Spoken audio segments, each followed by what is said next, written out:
A paz de Cristo a todos meus irmãos e minhas irmãs. Muito bom ver os meus irmãos aqui reunidos, para a glória de Deus. Já estou com a minha Bíblia aqui afiada. Eu não sei como é que é com vocês. Mas quando eu abro, ó, por exemplo, ela estava aqui, ó. Eu falo, aqui, ó. Ela estava aqui, ó. Ela estava aqui. Aí eu peguei ela. Beleza, até aqui tá tranquilo. Eu botei ela aqui na mesa. Aí quando eu abro, parece que, aqui ó, quando eu abro, parece que vem algo assim, uf. Cara, é um negócio assim, fora do normal, eu não sei explicar. É um negócio muito doido. É de Deus, né? É de Deus. Deus abençoe a vida do meu irmão Celso, irmã Priscila. Deus abençoe sua família. Glória a Deus e aleluia. O Caleb e o Ismael. Deus abençoe a irmã Raimunda dos Santos, mulher de fé também. Angelina Barbosa. Elisete Suzano. Carolina, Deus te abençoe. Deus abençoe a vida da irmã Ieda. Pastor, irmã. Pastor. Meu irmão Marcos Leandro, lá do Rio de Janeiro. Aí, ó. Rio 40 Grau. Cidade maravilha da beleza e do caos, né? Ai, Jesus do céu. Vamos lá, né, irmão? Para a glória de Deus. Mais um encontro abençoado. Prepare a sua Bíblia, porque nós vamos meditar na poderosa palavra de Deus. Hoje um dia um pouco conturbado aqui, mas o Senhor está presente a todo momento, né? Para a glória de Deus. Vamos orar? Pai, no nome do Senhor Jesus Cristo, nós agradecemos ao Senhor por esta oportunidade. Agradecemos ao Senhor por estar na presença do Senhor. Pedimos perdão ao Senhor dos nossos pecados, erros e falhas. Que o Senhor venha limpar o nosso coração e falar conosco pela Tua palavra. O Senhor não precisa de mim para nada. O Senhor é Deus. O homem é que precisa do Senhor. Pai, faz a Tua obra, fala aos nossos corações. Queremos, no plural, Pai, ouvir a Tua voz, através da Tua santa palavra. No nome de Jesus. Amém e amém. Graças a Deus, irmãos. Paz de Cristo para vocês. Amém? Mano. Bota um sorriso nesse rosto aí. Glória a Deus. Se estiver faltando um dente, põe a mão na frente. Sim. Deus vai dar vitória. Glória a Deus. Abre aí Romanos capítulo 2. Romanos capítulo 2. Glória a Deus, aleluia. Romanos capítulo 2. Eu já li o 1? Não. Foi o 16, né? Então vai para o 1 lá, irmão. Vai para o 1 lá. Romanos 1. Começa do 1 lá. Romanos capítulo de número 1.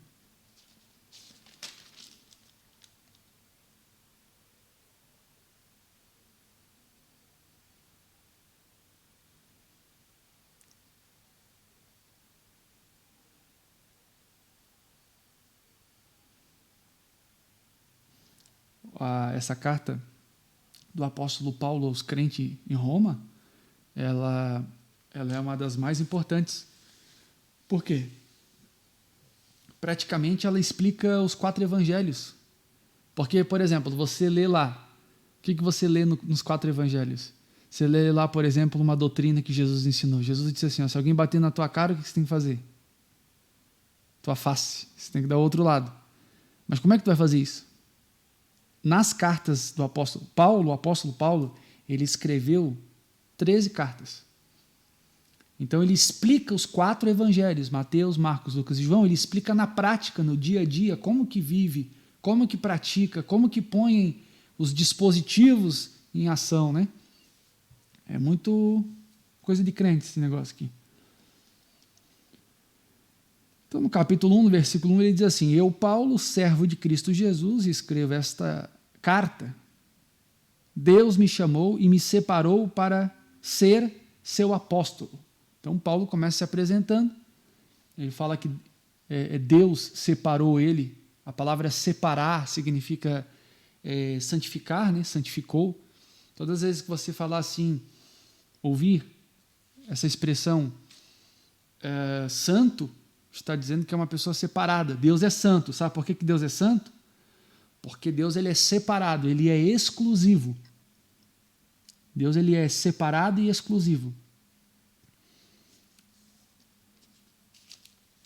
Para tu entender, Deus não se mistura. Não. Com as ideias do homem, não. É o homem que tem que se envolver com as ideias de Deus. Mas Deus não se envolve com a ideia dos homens. É nós que temos que se submeter, é nós que temos que buscar. Deus nunca vai descer ao nosso nível. Está entendendo? É nós que temos que buscar estar na presença dele. Vamos lá. Tem mais um carioca chegando aí. Não vou falar mais mal de carioca, porque chegou mais um carioca aí, então não vou falar mais. Glória a Deus. Pode ser, irmão? Rio 40 graus, cidade maravilha da beleza do caos. Glória a Deus, irmão Guerinho. Deus te abençoe. Pega a Bíblia aí, Romanos. O Guerinho tem uma dessa aqui também, né? Romanos capítulo 1. Olha lá.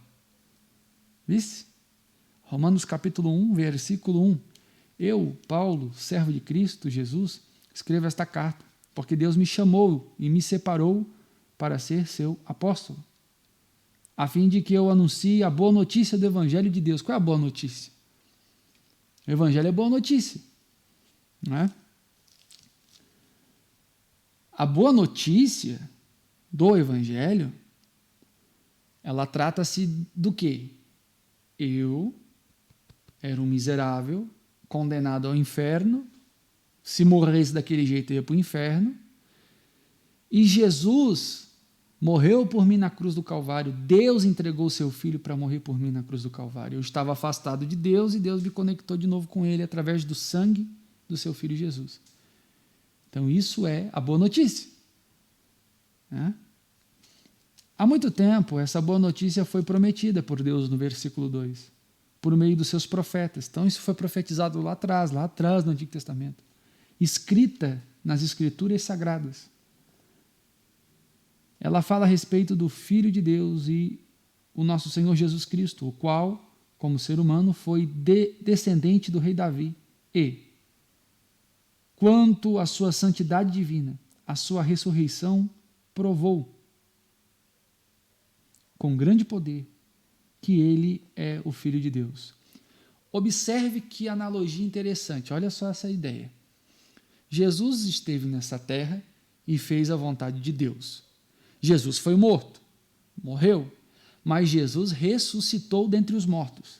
Isso prova que se eu e se você, se o Senhor, se a senhora se submeter a andar nesta terra como Jesus andou, fazendo a vontade do Pai, você pode até morrer um dia, mas a Bíblia diz que o Espírito Santo, que Deus dá para você, que é o maior penhor que nós podemos receber, se nós mantermos essa comunhão e morrermos fiel a Deus com o Espírito Santo na nossa vida, esse mesmo Espírito, ele vai ressuscitar nós naquele grande dia.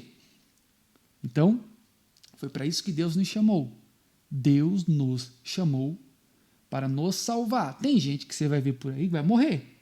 Tem gente que vai morrer. Tem que fazer. Só que vai morrer para a condenação também. Não é só a morte física. Eu volto e meio falo isso para vocês entenderem um pouco essa questão, né, da realidade. Morrer todo mundo vai. Agora, tem os que vão morrer em Cristo e tem os que vão morrer sem Cristo. Quem morre sem Cristo já está condenado ao inferno. E eu vou falar uma coisa mais profunda ainda, quem está na fiação vai pegar. Por exemplo, Deus escolheu você para revelar a palavra dele. Talvez no meio da tua casa, no meio dos teus parentes, no meio dos teus amigos, no bairro que tu mora, na cidade que tu mora, você pode criar uma certa angústia, porque as pessoas ao seu redor parece que não estão nem aí com as coisas de Deus, não estão preocupadas, estão levando uma vida igual no tempo de Noé. Noé pregava, ninguém dava bola, estava tudo doido, até começar a chover. E aí você sabe o que aconteceu. Na volta de Cristo não vai ser diferente. Nos tempos de Noé, para você ter uma ideia, as pessoas comiam, bebiam, davam-se casamento, ou seja, prostituição, até que de repente Noé entrou na arca, Deus fechou a porta e acabou.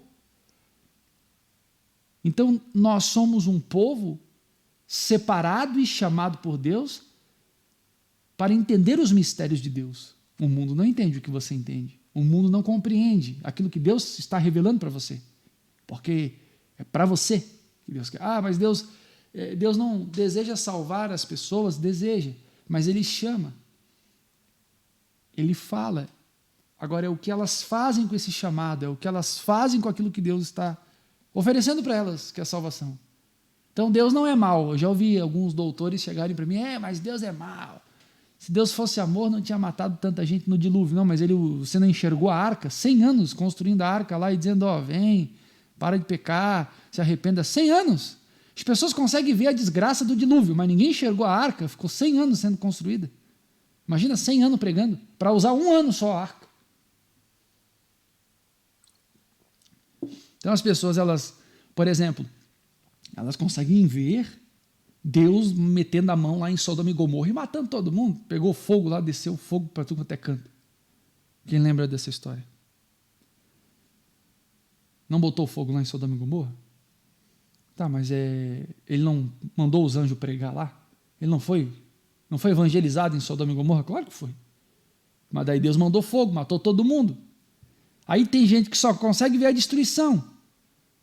Tem gente que só consegue ver a consequência, mas lá atrás foi dado uma palavra. E o que aquele povo fez com a palavra? Não quero saber. Não estou nem aí. Então o mundo sofre por rejeitar a palavra de Deus, ou por não conhecer.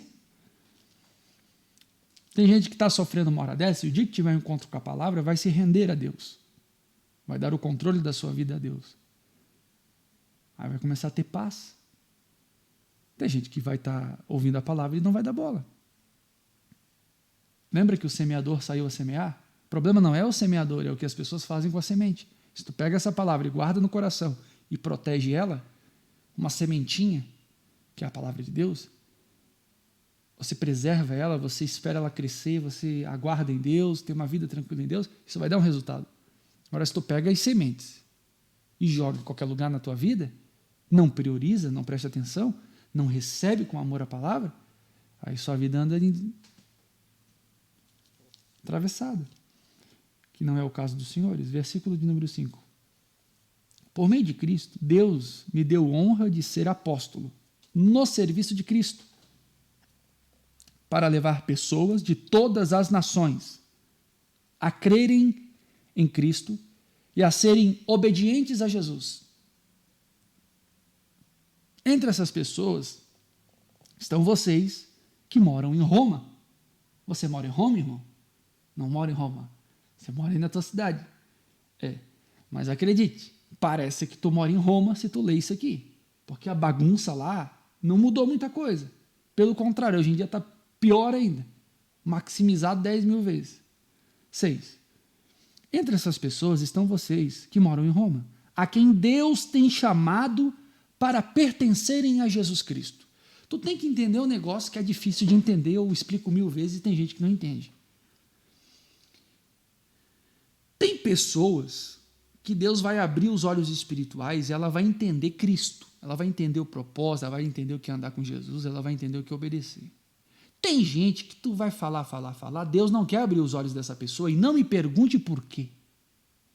Não me pergunte por quê.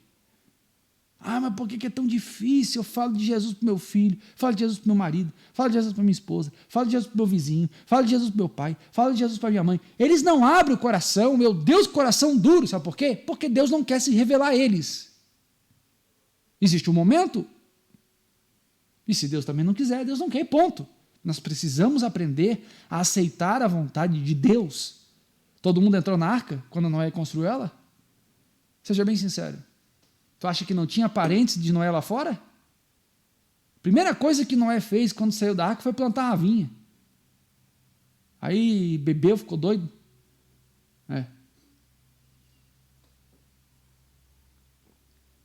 Aí tem gente que pega e fica criticando Noé.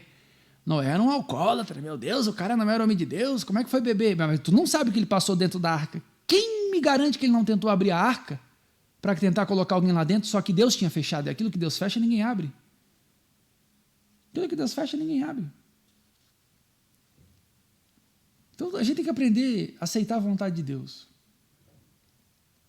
Tem coisa que é vontade, tem coisa que é permissão, tem coisa que é consequência. Vou repetir. Tem coisa que é a vontade de Deus, tem coisa que é a permissão de Deus e tem coisas que são consequências.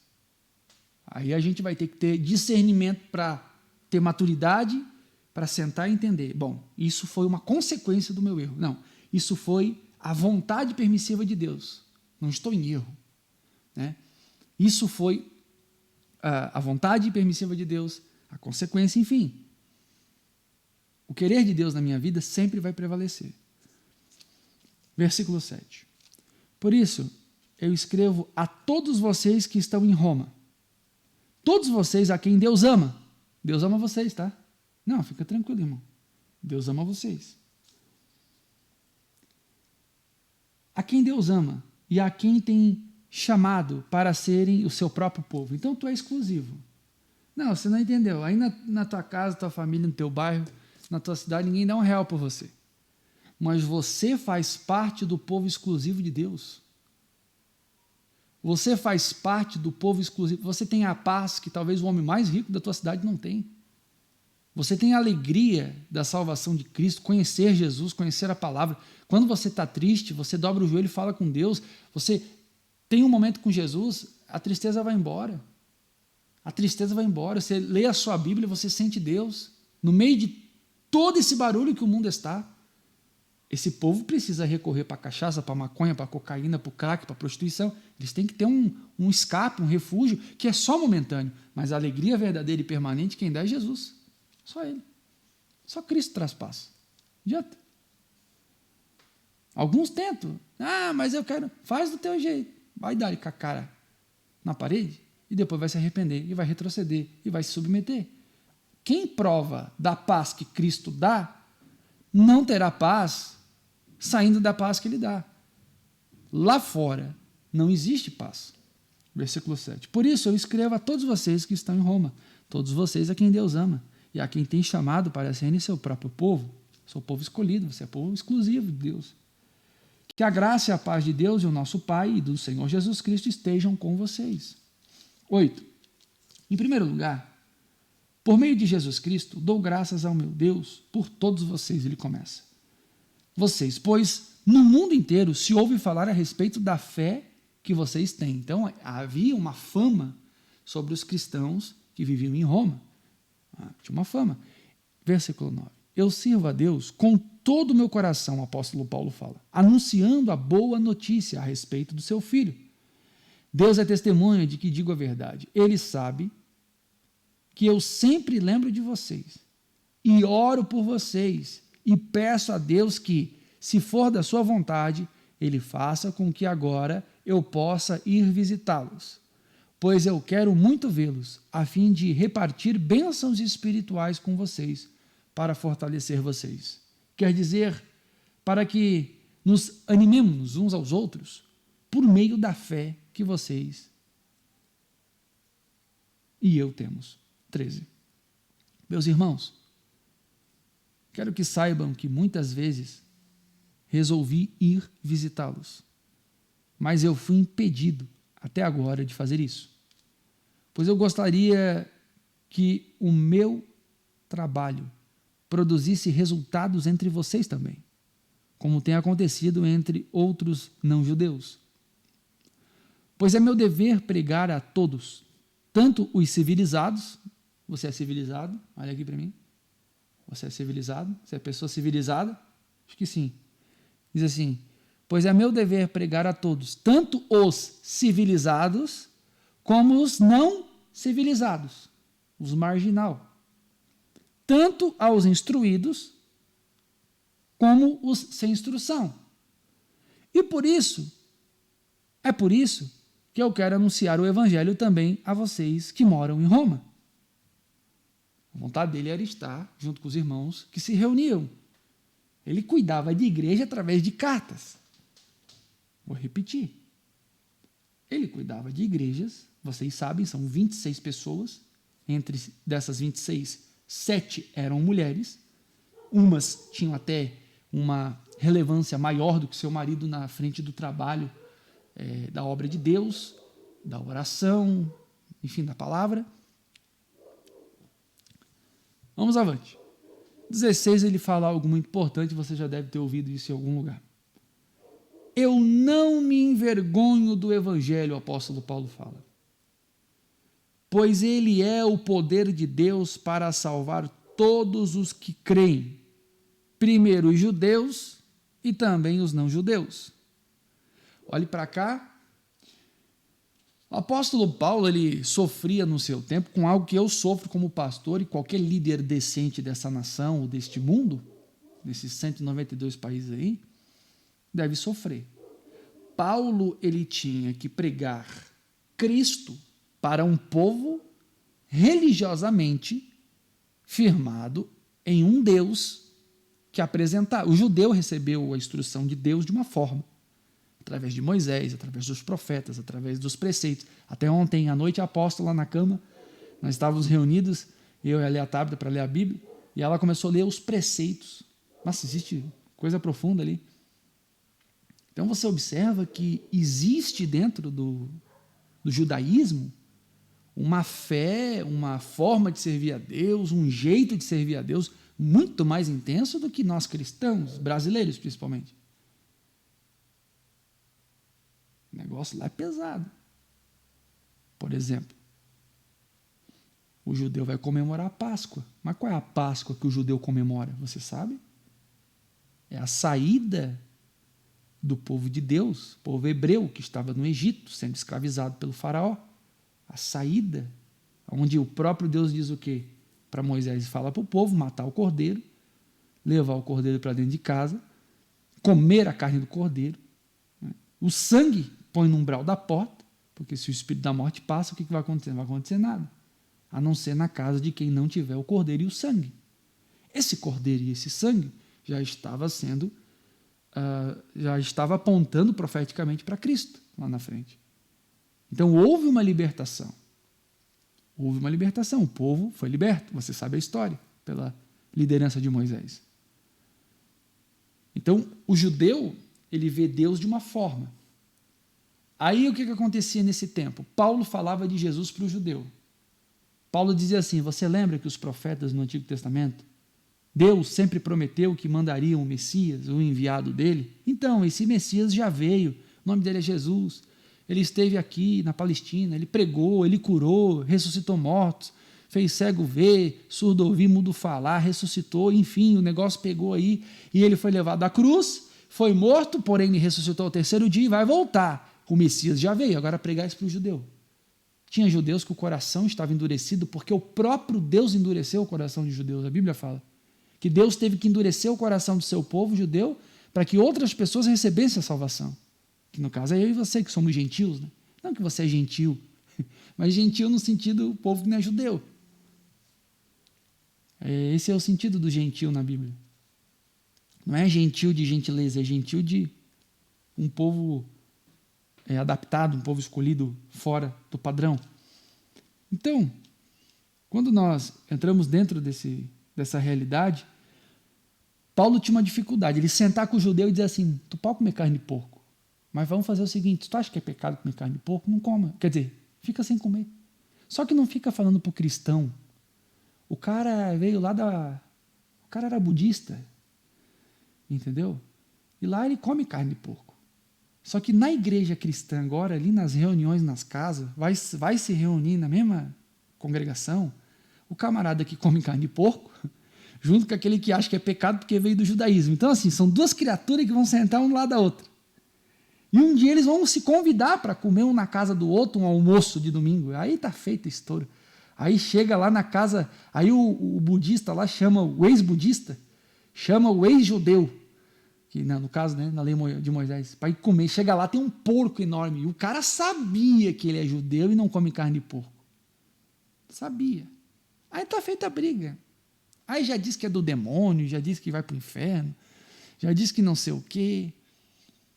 Então tu pega um judeu religioso e fala de Jesus para ele, tem que falar para ele que agora é uma nova aliança, tem que explicar para ele que a pegada é diferente agora, que Deus ele deu um acesso mais profundo, uma coisa mais íntima e espiritual, que não precisa ir lá no templo, que não precisa agora ficar fazendo as coisas daquele jeito que era feito no passado, Porque agora o sacrifício, o animal é diferente. O animal não é mais o bichinho que levava para o altar. Agora o bicho é diferente. Agora não se leva mais o animal. Agora tu leva você. Não o bicho morto, o bicho ruim que está vivo. Você tem que apresentar diante de Deus, através de oração, jejum, pedindo: Deus me ajuda, me conduza. Tinha um empresário uma vez que ele ia no monte comigo e queria matar um cordeiro. Ele é assim: vamos pegar uma ovelha e vamos queimar. Você está ficando doido, cara. Isso é pecado. Que ele lia no Antigo Testamento, né? Eles levavam os bichos. Aí eu, imagina eu e ele lá no monte, tacando fogo num bicho, e me vem a polícia, me vem o IBAMA. Vai tudo preso, irmão. Vai tudo pra cadeia. Não, ele queria. Aqui, cidade vizinha, tem a capital da ovelha aqui pertinho, dá uns 40 minutos. Queria pegar uma ovelha. Foi até ver o preço da ovelha. Tu tá ficando capaz de vamos fazer isso? Isso não tem cabimento. Então, Cristo morreu na cruz do Calvário. Então, tu pega um judeu que é cheio de ritual, ritualista, e parará, e, né, é a dificuldade de sentar com ele. Não, o cristianismo é outra pegada. Lá no Muro das Lamentações existe o lado das mulheres orar e o lado dos homens. Alguém já foi em alguma igreja que fica mulher de um lado, homem do outro? Vocês já foram? Nunca foram? Eu já fui. Tem umas que eles botavam, antigamente, hoje não tem mais assim, eles botavam até uma cortina, assim, um biombo, para os irmãos não se ver, não sei o que acontecia. Ficava só olhando para o pastor lá na frente. Era um negócio doido. Cultura que veio de lá. Sabe umas doideiras que veio lá? Então, quando nós temos uma visão ampla da palavra, tem uns ritual que vem de lá, que é perigoso. Tem uns negócios que é meio estranho. Então tem que tomar cuidado, tem que saber diferenciar. Então, aí o judeu se torna cristão, ele aceita Jesus. E para sentar com ele e dizer: cara, não é só vocês que vão para o céu. Não, ô judeu, não é só você que é exclusivo. Não. Jesus agora, quando ele veio, morreu por todo mundo. Deus quis unir todo mundo, judeu, não judeu, samaritano, quem presta, quem não presta, ele quer salvar. Tu vai ter que aprender a sentar com todo mundo agora deu. Aí Jesus chega, imagina Jesus na época. Que ele estava aqui na terra. Todo mundo bebendo e comendo e loqueando, e daqui a pouco Jesus senta lá no meio deles, lá, e os fariseus lá longe olhando. Esse cara diz que é profeta. Esse cara é doido. O que ele está fazendo aí no meio? Todo mundo criticava Jesus. Porque Jesus, ele quebrava... aí, o que você está fazendo no meio desses pecadores, no meio desse povo ruim? Aí ele falava: não são os sãos que precisam de médico, mas os doentes.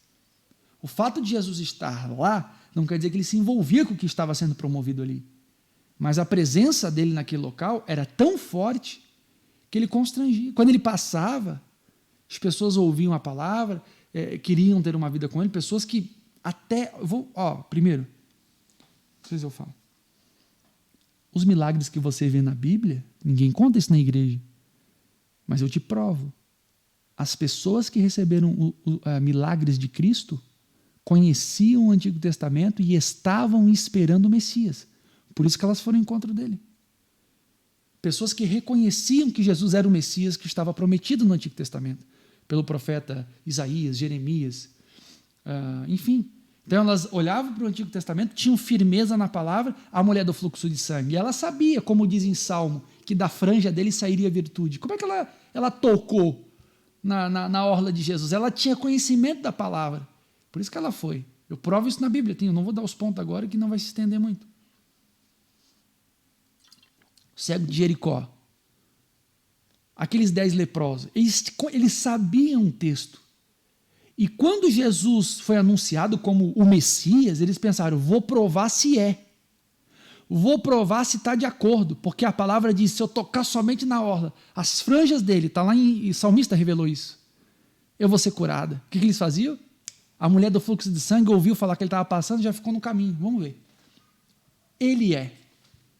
Ela tinha propriedade e firmeza na palavra. Gente firmada na palavra sabe o caminho que tem que tomar. Então, o estudo da Bíblia é algo muito importante para a sua vida. Quando você estuda a Bíblia com intensidade, não é qualquer coisa que você aceita.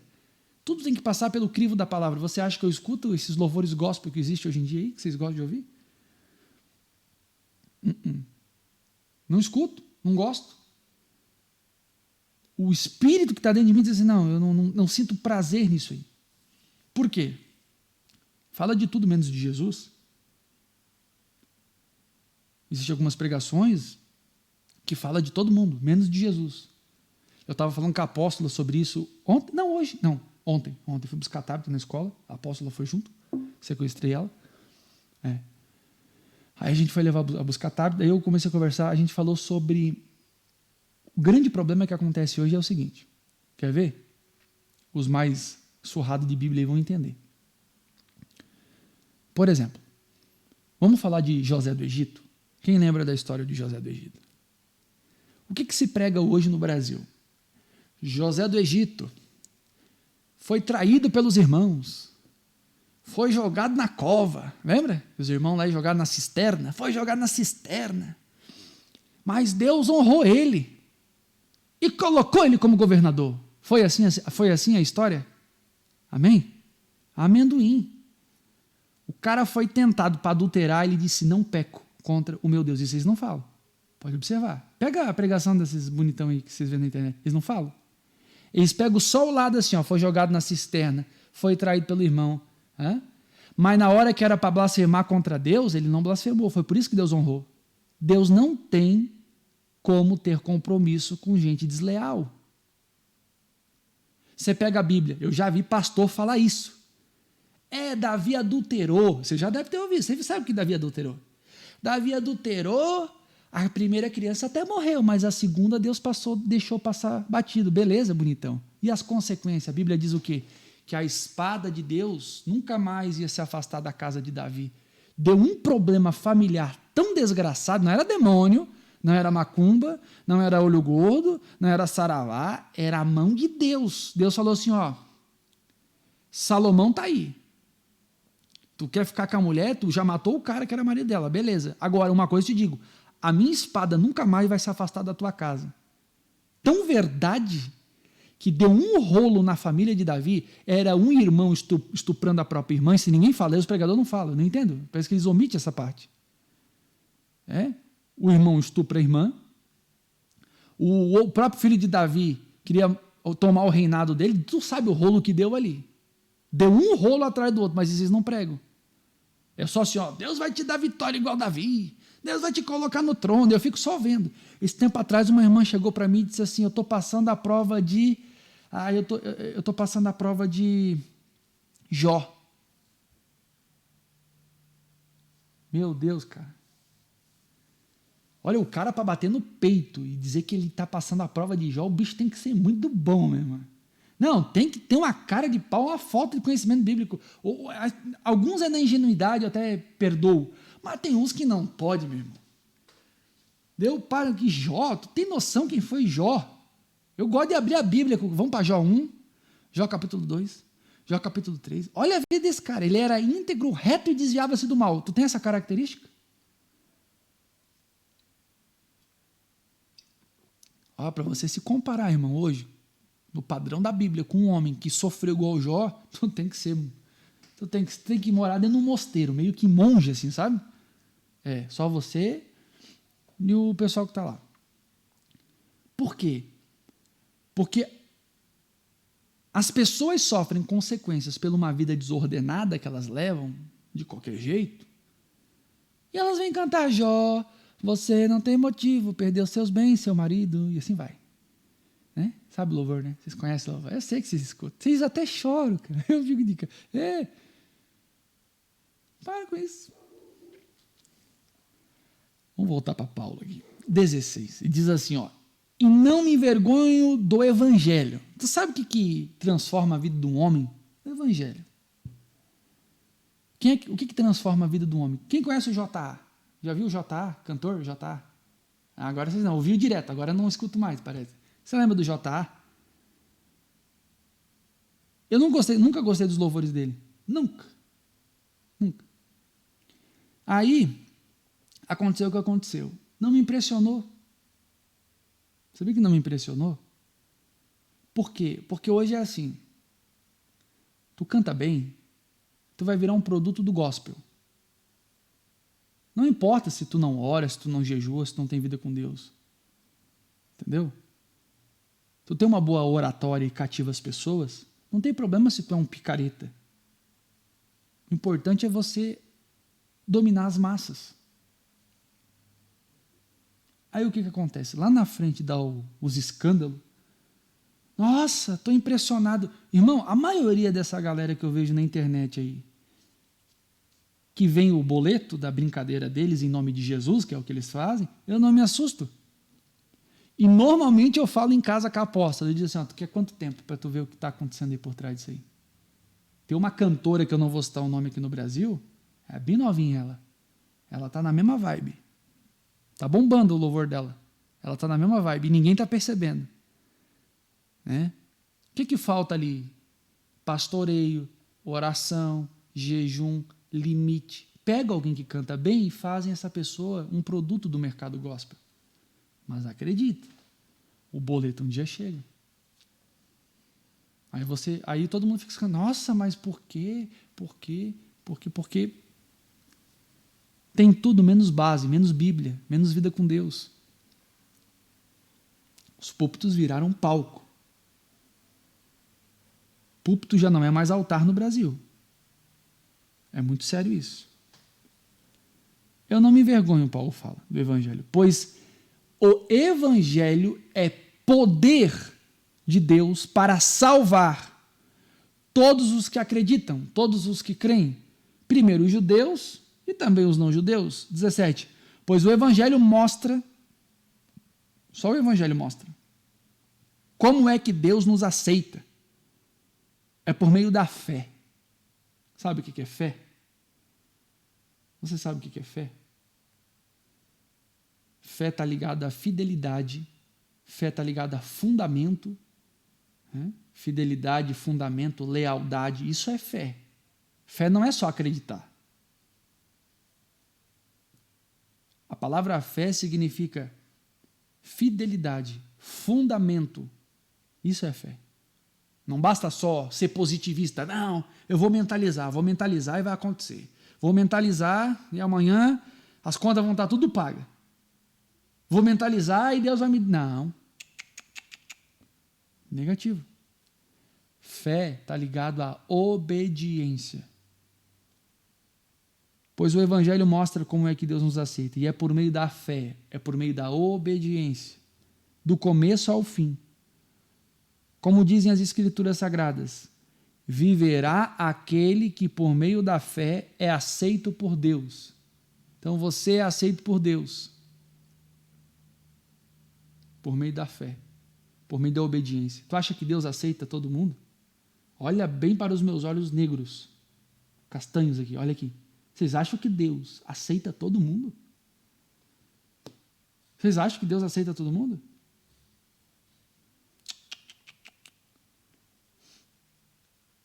Como é que eu sei se eu sou uma escolhida de Deus? Você sente falta das coisas de Deus, você sente falta de orar, você sente falta de ler Bíblia, você sente falta de... Às vezes tu tá angustiado assim, você já sente que é Deus, diz, larga tudo e vai orar.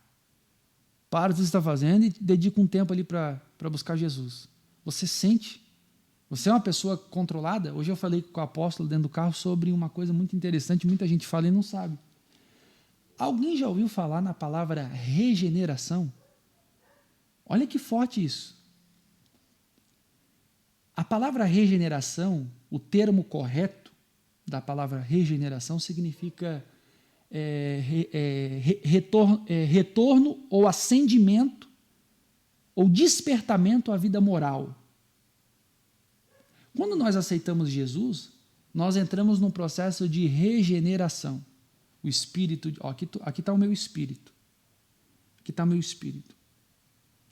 O Espírito de Deus casa com o meu Espírito. Então, na minha vida, na minha forma de falar, na minha forma de pensar, na minha forma de vestir, na minha forma de andar, na minha forma de me comportar, na minha forma de sentir, o Espírito que casou com o meu Espírito, ele vai fazer algo chamado regeneração.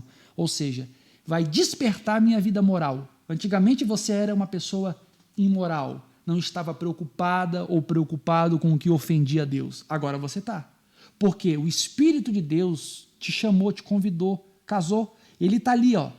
Ele está ali e está dizendo assim, ó, ora, não faça a vontade da carne, não faça a vontade do teu temperamento, busca, estude a palavra, se submeta à vontade do Pai, faça a vontade de Cristo. Está ali, está te incomodando, porque Ele está ali, Ele ama você.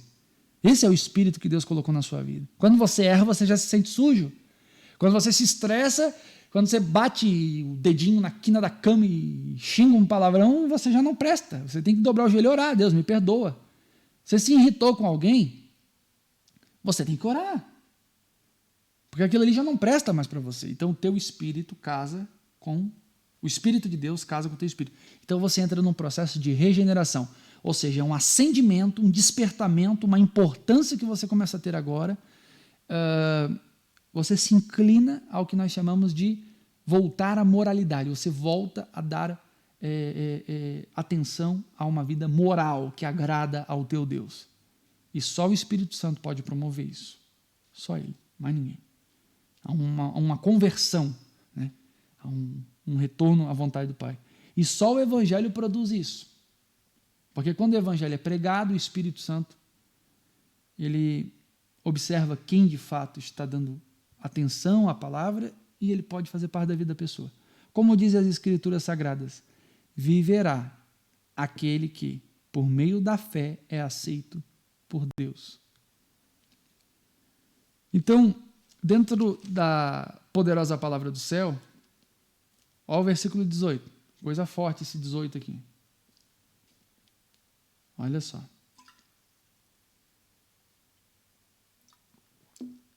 Do céu, lá do céu, tá? Lá do céu. Deus revela a sua ira contra todos os pecados e todas as maldades das pessoas que, por meio das suas más ações, olha, esse 18 aqui tu tem que ler até tu entender. Leia de manhã, à tarde, à noite, de madrugada, durante 7 dias, igual reza. Leia esse 18 aqui. Do céu, Deus revela. Quem gosta de revelação? Aqui tem uma. Do céu, Deus revela a sua ira. Onde é que vem a ira? Vem de Deus. E vem de onde? Lá do céu. Contra todos os pecados. Esse papo mole que tu escutou um dia e eu sei que está aí dentro de você, Deus ama o pecador. Oh, Siri canta lá na praianda. Deus ama o pecador. Deus é amor. Pai, Deus é meio assim, né? Paz de amor. Deus odeia o pecado e ele odeia o pecador e vai mandar para o inferno e não se arrepender, é o que a Bíblia ensina. Esse romantismo evangeliquez é um perigo. Isso tem levado... Tem tanta gente que morreu achando que ia para o céu quando viu estava na porta errada. Quando abriu a porta teve uma surpresa muito grande, irmão. Pelo amor de Deus. Não é possível. Não é possível. Então, do céu Deus revela a sua ira contra todos os pecados e todas as maldades das pessoas que, por meio das suas más atitudes, más ações, então não é o que eu falo, não é o que eu visto, não é o que eu mostro religiosamente, é as minhas ações, ou seja, o meu comportamento. Não deixam, olha só, vou ler de novo, 18. Do céu, Deus revela a sua ira contra todos os pecados e todas as maldades das pessoas que, por meio das suas más ações, não deixam que os outros conheçam a verdade a respeito de Deus. Vou te contar uma coisinha. Tem muita coisa que o judeu sabe que não explica. Existe segredo. Eu tenho segredos espirituais, não é nem por maldade, tá? Tem coisa em níveis aqui de segredos que eu descobri na Bíblia. Se eu falar aqui, vocês saem da live. Esse cara é doido. Eu estou falando. Tem segredos espíritas. Tem pessoas que caminham com a gente há alguns anos que eu já tenho esse acesso de... Já entrego, cara, assim, ó, pá, é assim. Gente que obedece e faz. Mas são níveis e níveis. Você não chega para uma criança de 8 anos de idade e tu vai falar com ela sobre política, porque não vai entender nada, é uma criança, certo? Que é um assunto mais complexo. Você não vai falar de matemática avançada, não precisa nem ser muito avançada. Não vai falar de tabuada para uma criança de 7, 6 anos de idade, ela não vai entender. Não vai falar de divisão. Assim é na fé, existem níveis de conhecimento. Existem segredos da Bíblia. Né? Observe que Jesus, ele jogava... eu falei com a apóstolo esses dias. Antes de ontem foi. Nós andando, né? Aí eu estava explicando, porque assim, nós pregamos um para o outro aqui. Parece casa de doido, cara. Não, aqui é casa de doido. É só Bíblia aqui. Casa de gente doida. Normal aqui, meu Deus do céu. Botar um doido aqui, ele passa vergonha perto da gente. Mas escuta. Nós falando, Deus me deu uma palavra e eu estava falando assim, Gesiane, escuta essa. Funciona assim, ó. Observa que Jesus pregava. Primeiro Jesus operava milagre. Imagina, chega o cara lá dizendo assim, ó, eu sou o filho de Deus. Certo? Chega lá. Aí todo mundo vinha ver. Aí estava tudo morrendo de fome. O que ele fazia? Multiplicava pão e peixe. Aí ninguém saía mesmo de perto dele. Pão e peixe, né? Aí ele começava a pregar. Ele pregava aí 4, 5, 6, 7, 8 horas sem parar. Pregava o dia inteiro. E ninguém saía, ninguém ia para o banheiro, que nem hoje na igreja. Tem mais no banheiro 200 vezes. Né? Tem um espírito do banheiro. Eu já falei que é o espírito. Uma vez eu disse, irmão, vou orar antes do culto para expulsar o espírito do banheiro. Vocês parem no banheiro, tomar água. Em casa não toma tanta água assim, mas na hora do culto dá uma vontade de tomar água que Deus livre. Aí, uma vez o pastor foi reformar o banheiro da igreja e foi avisar que não tinha banheiro, né? Durante aquele culto lá, final de semana, ninguém foi na igreja, irmão, porque não tinha banheiro. Eu tô falando. Eu já vi cada coisa nesse Brasil. Os irmãos não foram no culto porque não tinha banheiro. O banheiro estava em reforma. Vamos lá. Vocês se comportam, vocês são crentes. Aí, observa. Eu estava falando do quê? Eu estou ficando velho já. Da apóstola, né? Aí eu estou ficando aqui, ó. A apóstola estava rindo de mim. Eu estou ficando calvo aqui, ó. É que eu leio muito, sabe, irmão? Aqui umas entradas, só Cristo. Ora pelo meu cabelo, irmão. Suas orações e interceda. Ficando calvo. O meu avô não chegou aos 50 anos dele. Deus é fiel. Vamos lá. Observe o que eu vou falar. A Bíblia Sagrada diz, apóstolo, lembrei. Aí Jesus estava ali, as pessoas estavam com fome, vinham até ele, multiplicava pão e peixe. Daqui a pouco chegavam lá, morto. Aí ele botava a mão, o morto ressuscitava. Aí ninguém queria mais sair de perto dele mesmo. Meu Deus, esse homem é milagreiro, né? Milagreiro. Tudo que põe a mão resolve. Já naquela época todo mundo queria só resolver os problemas. Não estava nem muito aí pela causa. Aí o que aconteceu? Milagres começaram a acontecer. Aí Jesus, pode observar na Bíblia, pega os evangelhos e dá uma peneirada, leia de novo umas 300 mil vezes, você vai ver que Jesus começa a falar. Daqui a pouco ele lança uma parábola. Ele joga no ar assim a palavra e sai fora. Sai do meio da multidão.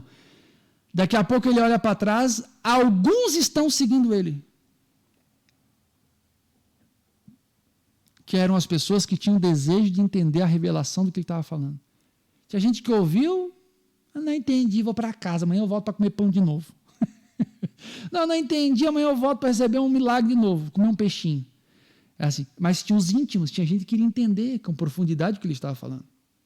Pode observar, ele está ali no enredo, falando, fazendo milagre, multiplicando e curando, e daqui a pouco, lança uma parábola. Lançou a parábola, sai no meio da multidão, só alguns vão atrás dele para entender. Tanto é que ele montou uma escola de 72 discípulos, ele montou uma comitiva de 12 apóstolos, estavam com ele, e tinha 3 íntimos. Então ele tinha 3 íntimos, pessoas mais chegadas, ele tinha 12 apóstolos, o ministério apostólico, um se perverteu, que era Judas, né, que tinha que acontecer. E ele tinha quem? os 72, que de 2 em 2 ele mandou ir para as aldeias. Tanto é que voltaram tudo felizes. Nossa, a gente ora, eles são curados.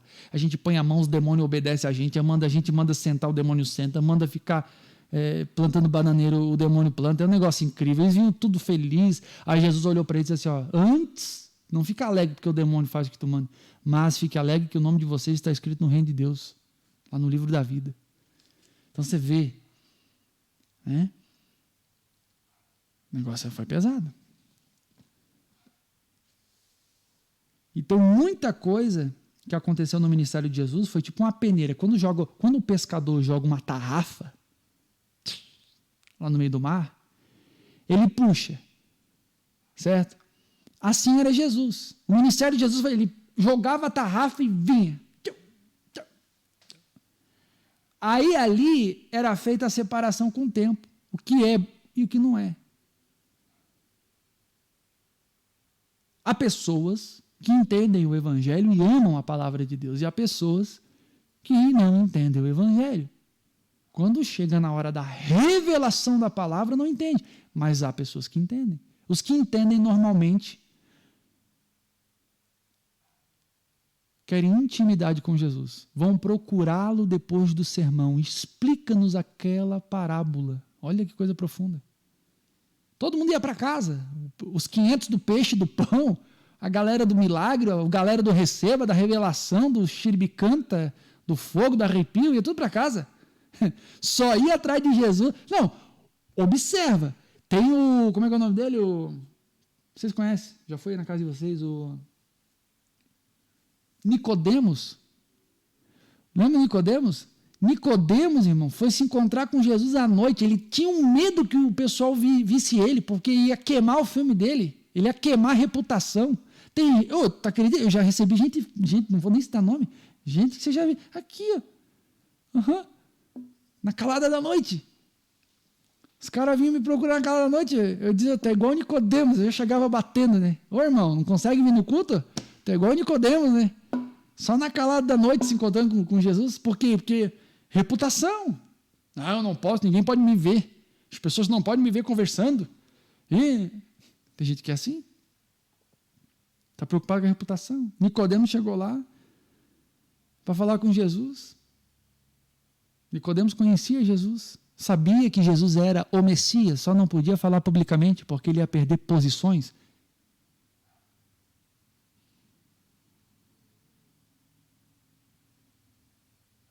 Quando você andar com Jesus, pode observar que quando Jesus chamava, ele dizia assim, larga tudo, que tu vai perder tudo, tu vai perder o barco, vai perder tarrafa, tu vai perder até tua família, se tu me seguir. Olha a proposta. Hoje em dia é o hedonismo, né? Você vem para Jesus que tu vai ganhar, vem para Jesus que tu vai Deus vai te encher, os celeiros vão encher, tu vai ficar tu vai bombar. Aí eu leio Jesus da Bíblia, eu vejo, larga tudo e vem. Eu vejo Jesus da Bíblia, o jovem rico chegando para ele, mestre, bom mestre, já veio já querendo bajular. Né? Bom mestre. Aí Jesus diz assim, não tem bom, só um bom. Ele é bom, o Pai é bom. Que bom. Que história é essa de bom? Aí, eu faço tudo, mas me falta alguma coisa que eu sinto. Aí Jesus diz, vende tudo que tu tem, reparte para os pobres e me segue. Ou seja, larga tudo o que te aprisiona. Larga tudo o que te amarra e vem comigo. O cara abaixou a cabeça e foi para casa triste.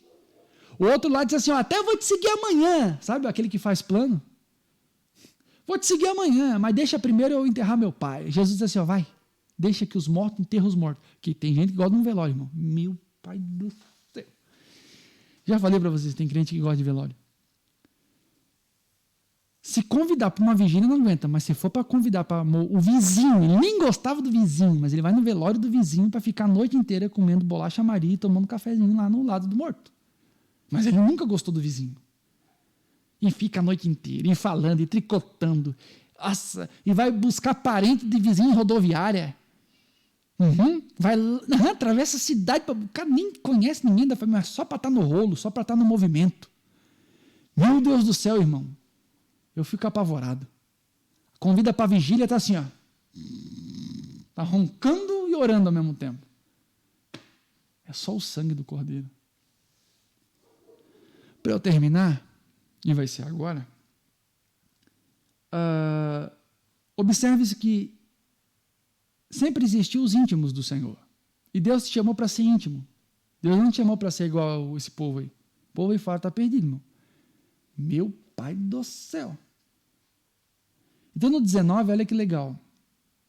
Deus castiga essas pessoas porque o que se pode conhecer a respeito de Deus está bem claro para elas, pois foi o próprio Deus que lhe mostrou isso. 20. Desde que Deus criou o mundo, as suas qualidades invisíveis, isto é, o seu poder eterno e sua natureza divina, têm sido vistas claramente. Os seres humanos podem ver tudo isso nas coisas que Deus tem feito e, portanto, eles não têm desculpa nenhuma. 21. Eles sabem quem Deus é, mas não lhe dão glória que ele merece e não lhe são agradecidos. Pelo contrário, os seus pensamentos se tornaram tolos e a sua mente vazia está coberta de escuridão. 22. Eles dizem que são sábios, mas são tolos. Em vez de adorarem ao Deus imortal, adoram o quê? Ídolos que se parecem com seres humanos. Aqui fala de idolatria. Paulo aqui bate com vontade. Ou com pássaros, né? Estátua de homem, estátua de pássaro, enfim. Ou com animais de 4 patas, ou com animais que se rastejam pelo chão. Paulo está falando, estão fazendo idolatria. Eles fazem lá um deus como se fosse um homem, ou uma ave, ou um animal qualquer, e adoram aquilo ali como se fosse Deus. A criatura cria algo para adorar, dando as costas para o seu Criador divino e verdadeiro. 24. Por isso Deus entregou, olha o 24. Por isso Deus entregou os seres humanos. Deus entregou os seres humanos. Que história é essa no 24, irmão? Hã? Deus entregou os seres humanos? Deus entregou os seres humanos aos desejos do coração deles. Vou falar uma coisa para vocês. Pior coisa que tem, vou falar bem perto do microfone. A pior coisa que tem é Deus entregar o homem aos seus próprios desejos ou a mulher aos seus próprios desejos do coração. Por isso que eu me arrepio quando o crente diz: eu faço o que eu sinto no coração, pastor. Ai, pastor, eu faço o que eu sinto no coração, eu sirvo a Deus da forma que eu sinto no coração. Aí eu digo assim: então tu tem problema, irmã. Irmão, porque do coração do homem vem toda sorte de pecado. Como é que eu vou servir a Deus com o que eu sinto no coração? Está errado. A Bíblia não ensina isso. É rito evangeliquez. 24. Olha o 24, irmão. Pira comigo aí no outro lado com o 24 aí. Fica mais doido que eu. Por isso Deus entregou os seres humanos aos desejos do coração deles. Quem é que entregou? É Deus que entrega. Deus olha assim para o ser humano e diz: tu não quer nada comigo. Tu sabe o que tem que fazer, tu não quer. Eu vou te entregar as tuas vontades. Não, vai. Olha o que acontece. Por isso Deus entregou os seres humanos aos desejos do seu coração para fazerem coisas sujas e para terem relações vergonhosas uns com os outros. Aqui está falando de intimidade sexual. 25. Eles trocam a verdade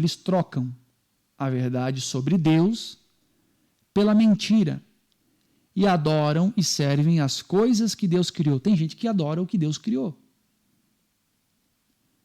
Em vez de adorarem e servirem o próprio Criador, que deve ser louvado para sempre. Amém? 26. Por causa das coisas que essas pessoas fazem, Deus entregou, Deus entrega, as paixões vergonhosas. Pois até as mulheres trocaram as relações naturais pelas que são contra a natureza. E também os homens deixaram as relações naturais com as mulheres e se queimaram de paixão uns pelos outros. Sim, homens têm relações vergonhosas uns com os outros e por isso recebem em si mesmo o castigo que merecem por causa dos seus erros. Aqui está falando da mulher que abandona o uso natural de mulher e se envolve com outra mulher, e o homem que deixa o seu rumo natural e se envolve com outro homem. Está aqui, Romanos capítulo 1. É pecado, pastor? É pecado. Desagrada a Deus? Desagrada. Mas a Bíblia fala no começo que quem é que entregou esse desejo? Quem é que entregou? O próprio Deus. Vou repetir. Quem é que entregou? Quem é que entregou? Ou seja, aqui você vai ver o motivo, a consequência e a ação de Deus. Adoraram mais as coisas do que o próprio Deus. Adoraram mais os ídolos do que Deus. O que Deus fez? Entregou eles às próprias vontades, a ponto de ele relatar algo específico. Homem com homem, mulher com mulher. É o que está aqui. E a Bíblia fala sobre um castigo, tá? No versículo de número 27. É um castigo. Ou seja, uma consequência. 28. E, como não querem saber... Aqui o 28 é pesado, irmão. E, como não querem saber do verdadeiro conhecimento a respeito de Deus, observe isso aqui. Existe o verdadeiro conhecimento a respeito de Deus e existe o falso conhecimento de Deus. Ele entregou os seres humanos aonde? Aos seus maus pensamentos. De modo que eles fazem o que não devem. 29. Estão cheios de todo tipo de perversidade, maldade, ganância, vícios, ciúmes, crimes de morte, brigas, mentiras. Irmão, 29. Olha o 29 aí na tua Bíblia aí. Não vai morder, não tem dente a Bíblia, mas olha ali o 29. Olha, tá, leia ali. Ó, perversidade, maldade, ganância, vício, ciúme, crimes de morte, brigas, mentira, malícia, caluniam. 30. Falam mal um dos outros, têm ódio de Deus e são atrevidos, gente orgulhosa, vaidosa, inventam maneiras de fazer o mal, desobedecem os pais, são imorais, não cumprem a palavra. Eles sabem, olha o 32 para tu entender. Eles sabem, vou repetir, eles sabem que o mandamento de Deus diz que aqueles que fazem estas coisas merecem a morte. Mas que morte? A morte espiritual que a Bíblia está falando, não é a morte física. Não é que a igreja cristã na época matava as pessoas. Pelo contrário, isso aqui é a morte espiritual, é a pior. Tem gente que tu vê respirando, andando para lá e para cá e está morto espiritualmente. Se morrer desse jeito, vai para o inferno. Fisicamente, daí. Mas mesmo assim, continuam fazê-las e pior ainda, né? Eles aprovam também os que fazem a mesma coisa que eles fazem. O capítulo 1 de Romanos é de assustar, irmão. É de tu ficar uns 2 dias sem dormir. Se tu lê isso aqui de novo em casa com calma depois, não, tu não dorme. Não pode. É pesado. Toda vez que eu me aproximo de Jesus, eu vejo o quanto pecador eu sou. Porque existe uma natureza em você que ela é humana, ela é caída e ela é carnal. Ela quer ir por um lado. Mas você recebeu o Espírito Santo de Deus, que é mais forte do que as tuas vontades. Quanto mais você dedicar tempo a Deus, mais Deus vai ter o controle da sua vida. Quanto mais você der resto para Deus, mais você vai controlar a tua vida e vai sofrer. Angústia, dor, falta de direção. Vamos orar? Pai nosso que estais no céu, santificado seja o teu nome, venha a nós o teu reino, seja feita a tua vontade, assim na terra como ela é feita no céu. O pão nosso de cada dia nos dai hoje, perdoai nossas ofensas, assim como nós perdoamos os que nos têm ofendido. Não nos deixe, ó Deus, cair em tentação, mas nos livra do mal, porque teu é o reino, o poder e a glória para todo sempre, no nome de Jesus. Amém e amém. Graças a Deus. Amém, meus irmãos? Tem ceia domingo, né? É, né? Era para ser hoje, né? Quem é que preparou a ceia aí? Todo mundo preparou a ceia. Olha, ó, o irmão lá já comprou até um garrafão de vinho. Meu Deus do céu. Não, tem que orar para vocês. O irmão disse que plantou até uva. Até uva. Oh, glória a Deus. Prepara então o pão. o cálice aí, você que vai participar da ceia. Domingo eu vou fazer de novo, porque eu não tenho aqui, mas eu vou abençoar. Amém? A palavra do Senhor diz que o apóstolo Paulo, ele recebeu do Senhor e ele ensina a sua igreja que na noite em que o Senhor Jesus foi traído, naquela mesma noite ele apresentou o pão e o cálice. O pão simboliza o corpo do Cordeiro, do sacrifício perfeito de Deus moído na cruz do Calvário. E o suco, o vinho em si, ele simboliza o sangue vertido na cruz pelas nossas vidas. Feche seus olhos, Espírito do Deus vivo. Eu consagro ao Senhor este pão e este cálice. E que a tua bênção, ó Deus, venha ser agora ativada, Pai. Porque estamos sentando na mesa com o Senhor. Obrigado, Jesus, por ter morrido na cruz do Calvário pelos teus filhos, tuas filhas, pela humanidade, que infelizmente a maioria rejeita, ignora, e o Senhor acaba deixando eles viver do jeito deles. O Senhor é Deus. Mas nós te agradecemos pelo Senhor nunca ter desistido de nós. O Senhor sempre está com os ouvidos abertos, as mãos estendidas. Obrigado, Pai, por esta oportunidade. Eu consagro agora este pão e este cálice. Que cada um, ó Deus, que venha participar dessa ceia, venha ser abençoado, abençoada. No nome de Jesus. Amém e amém. Quero que você coma, para a glória de Deus, este pão, em nome de Jesus, que é o símbolo do corpo de Jesus Cristo, moído na cruz do Calvário pela tua vida, para a glória de Deus. Semelhantemente, depois de comer o pão, ele deu graças ao Senhor, ao Pai, e o suco, que simboliza o sangue do Cordeiro, ele apresentou e orou ao Deus Todo-Poderoso, consagrando. Quero que você, nesse momento, você venha participar da ceia, tomando o sangue, o próprio sangue do Cordeiro, que foi derramado na cruz pela sua vida. Beba deste cálice, para a glória de Deus. Em nome de Jesus, seja abençoado. Em nome de Jesus. Amém? Quando você come o pão e bebe o cálice, você está unindo o teu corpo com o de Cristo. Vocês estão fortalecendo e renovando a aliança. Que o fortalecimento espiritual de Deus esteja sobre a sua vida, no nome de Jesus. Amém? Glória a Deus. Ponte as mãos para cá. Quero orar e abençoar. Pai, eu intercedo pela vida dos meus irmãos, das minhas irmãs. Obrigado, Deus, pela vida deles. Cada dia mais fortaleça no entendimento da tua palavra. Dê instrução, que eles guardem estas palavras no coração e passem para frente, que outras pessoas sejam tocadas. Para a glória do teu santo nome. Eu abençoo a vida dos dizimistas, dos ofertantes, pessoas que mantêm esta obra. Abençoa, Pai, eu te peço.